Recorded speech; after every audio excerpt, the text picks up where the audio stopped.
જિલ્લામાં પ્રેમ પ્રકરણમાં ખૂની ખેલ ખેલાઈ ગયો। બગુમરા રેલવે ફાટક પાસે 3 શખ્સોએ સગીરાને ગળે ટૂંપો આપીને તેની હત્યા કરવાનો પ્રયત્ન કર્યો।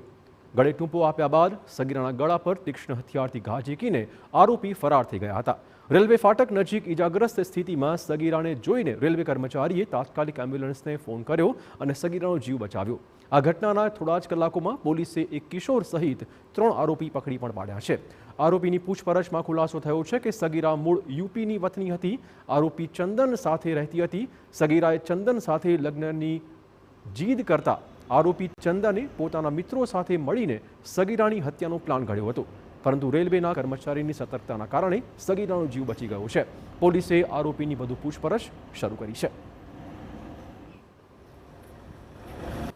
છોકરી ચંદનની સાથે રહેતા અને એની સાથે જ લગ્ન કરવાની કે કોઈ અન્ય પ્રકારે એની સાથે જ રહેવાની જીદ કરતા આ ચંદને અખિલેશ અને બિટ્ટુ પાસવાનની સાથે મળી અને એક માઇનોર આમાં કાયદાના સંઘર્ષમાં આવેલ એક બાળક પણ સામેલ છે, એમની સાથે મળી અને છોકરીને 20મી તારીખના રાતના અરસામાં અર્લી મોર્નિંગના અરસામાં કે 19 તારીખના રાતના અરસામાં એના ગળા ઉપર મફલરથી કડક રીતે બાંધ્યા બાદ ચપ્પુથી કે કોઈ ધારદાર હથિયારથી 2 ઊંડા ઘા કરેલ છે। 2 એના લીસોટા પડેલા દેખાય છે।